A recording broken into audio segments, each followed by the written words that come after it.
ಬೆಂಗಳೂರಲ್ಲಿ ಕುದುರೆಗಳಲ್ಲಿ ಗ್ಲ್ಯಾಂಡಸ್ ರೋಗ ಪತ್ತೆಯಾಗಿದೆ. ಟರ್ಫ್ ಕ್ಲಬ್ ಕುದುರೆಗಳಲ್ಲಿ ಗ್ಲ್ಯಾಂಡಸ್ ರೋಗ ದೃಢಪಟ್ಟಿರುವಂತದ್ದು. ಮನುಷ್ಯರಿಗೂ ಕೂಡ ಈ ಗ್ಲ್ಯಾಂಡಸ್ ಹರಡುವ ಸಾಧ್ಯತೆ ಇದೆ.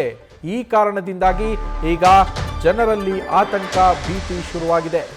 ಟರ್ಫ್ ಕ್ಲಬ್ನ ಕುದುರೆಗಳಲ್ಲಿ ಗ್ಲ್ಯಾಂಡಸ್ ರೋಗ ಪತ್ತೆಯಾಗಿರುವಂತದ್ದು. ಇದು ಮನುಷ್ಯರಿಗೂ ಕೂಡ ಹರಡುವ ಸಾಧ್ಯತೆ ಇರುವ ಹಿನ್ನೆಲೆಯಲ್ಲಿ ಆತಂಕ ಕೂಡ ಹೆಚ್ಚಾಗಿದೆ. ಕ್ಲಬ್ನ ಸುತ್ತ 2 ಕಿಲೋಮೀಟರ್ ವ್ಯಾಪ್ತಿಯಲ್ಲಿ ಸದ್ಯ ಪ್ರವೇಶವನ್ನ ನಿರ್ಬಂಧಿಸಲಾಗಿದೆ. ಗ್ಲ್ಯಾಂಡಸ್ ರೋಗ ಪೀಡಿತ ಪ್ರದೇಶ ಅಂತ ಅದನ್ನ ಘೋಷಣೆ ಮಾಡಿ ನಿರ್ಬಂಧವನ್ನ ವಿಧಿಸಲಾಗಿರುವಂಥದ್ದು. ನಗರ ಜಿಲ್ಲಾಧಿಕಾರಿ ಜಿ ಜಗದೀಶ್ ಈ ಆದೇಶವನ್ನ ಹೊರಡಿಸಿದ್ದಾರೆ. ನಿರ್ಬಂಧ ವಿಧಿಸಿ ಮೆರವಣಿಗೆ, ಶುಭ ಕಾರ್ಯಗಳಲ್ಲಿ ಕುದುರೆಗೆ ನಿರ್ಬಂಧವನ್ನ ಹೇರಲಾಗಿದೆ. ಇದರ ಜೊತೆಯಲ್ಲಿನೇ ಕುದುರೆ, ಕತ್ತೆ, ಹೇಸರ ಕತ್ತೆಗಳ ಚಲನವಲನಕ್ಕೆ ಕೂಡ ಈಗ ಸದ್ಯ ಬ್ರೇಕ್ ಹಾಕಿರುವಂಥದ್ದು. ಗ್ಲ್ಯಾಂಡಸ್ ರೋಗ ಪತ್ತೆಯಾಗಿರುವುದರಿಂದ ಇದು ಮನುಷ್ಯರಿಗೂ ಹರಡುವ ಸಾಧ್ಯತೆ ಇರೋದ್ರಿಂದ ಟರ್ಫ್ ಕ್ಲಬ್ನ ಕುದುರೆಗಳಲ್ಲಿ ಈ ರೋಗ ಪತ್ತೆಯಾಗಿದೆ.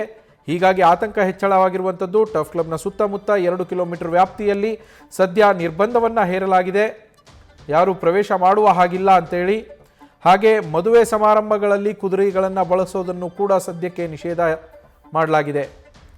ತಾತ್ಕಾಲಿಕವಾಗಿ ಅದಕ್ಕೂ ಸಹ ನಿರ್ಬಂಧವನ್ನು ಹೇರಲಾಗಿರುವಂಥದ್ದು.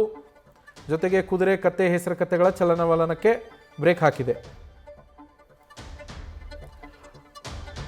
ರೇಸ್ ಕೋರ್ಸ್ ಬಳಿಯಿಂದಲೇ ನಮ್ಮ ಪ್ರತಿನಿಧಿ ಚಂದನ ಲೈವ್ ಸಂಪರ್ಕಕ್ಕೆ ಜಾಯ್ನ್ ಆಗಿದ್ದಾರೆ. ಚಂದನ, ಏನಿದು ಗ್ಲ್ಯಾಂಡಸ್ ರೋಗ? ಇದರಿಂದ ಯಾವ ರೀತಿಯ ಆತಂಕ ಜನರಲ್ಲಿ ಮೂಡಿರುವಂಥದ್ದು? ಜನರಿಗೆ ಹರಡಿದ್ರೆ ಏನು ಸಮಸ್ಯೆ ಆಗುತ್ತೆ? ಹಾಗೆ ಕುದುರೆಗಳಿಗೆ ಇದಕ್ಕೆಲ್ಲ ಏನು ಸಮಸ್ಯೆ ಆಗುತ್ತೆ ಚಂದನ?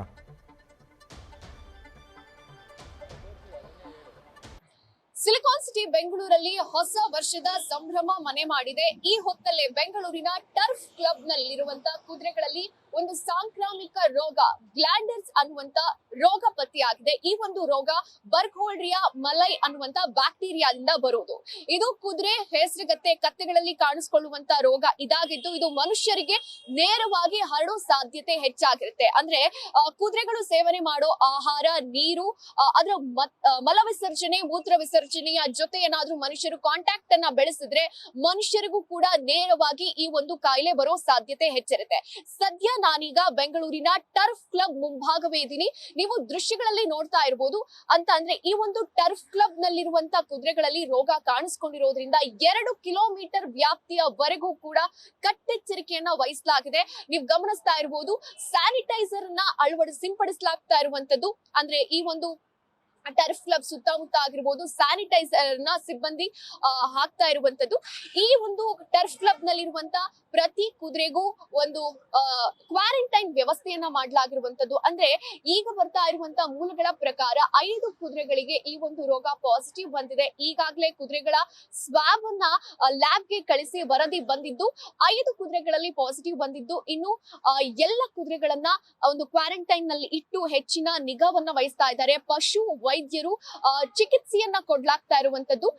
ಮತ್ತೊಂದು ಪ್ರಮುಖ ವಿಚಾರ ಅಂದ್ರೆ ಇಲ್ಲಿ ಎಲ್ಲಾ ಕುದುರೆಗಳಿಗೂ ಒಂದು ಕ್ಲಿಯರೆನ್ಸ್ ಸರ್ಟಿಫಿಕೇಟ್ ಬರೋವರೆಗೂ ಇಲ್ಲಿ ಯಾವುದೇ ತರದ ರೇಸ್ ನಡೆಸೋ ಹಾಗಿಲ್ಲ ಅನ್ನುವಂತ ತೀರ್ಮಾನಕ್ಕೂ ಕೂಡ ಕ್ಲಬ್ ಆಡಳಿತ ಮಂಡಳಿ ಬಂದಿರುವಂತಹ ಮಾಹಿತಿ ಲಭ್ಯವಾಗ್ತಾ ಇರುವಂತದ್ದು. ಹಾಗೆ ಸಾರ್ವಜನಿಕರಿಗೂ ಕೂಡ ಕಂಪ್ಲೀಟ್ ನಿರ್ಬಂಧವನ್ನ ಹೇರಲಾಗಿದೆ. ಯಾರು ಕೂಡ ಒಳಗೆ ಪ್ರವೇಶವನ್ನ ಮಾಡೋದಕ್ಕೆ ಸಾಧ್ಯ ಇಲ್ಲ. ಇಲ್ಲಿ ಪರ್ಮಿಷನ್ ಇಲ್ಲ ಅಂತಾನೆ ಹೇಳ್ಬೋದು.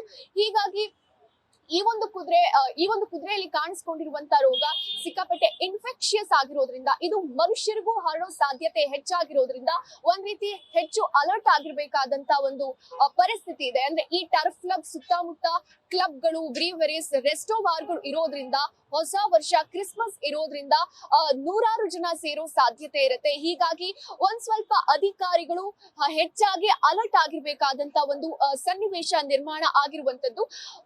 ಕ್ಯಾಮ್ರಾ ಪರ್ಸನ್ ಪ್ರಶಾಂತ್ ಜೊತೆ ಚಂದನ, ಬೆಂಗಳೂರು.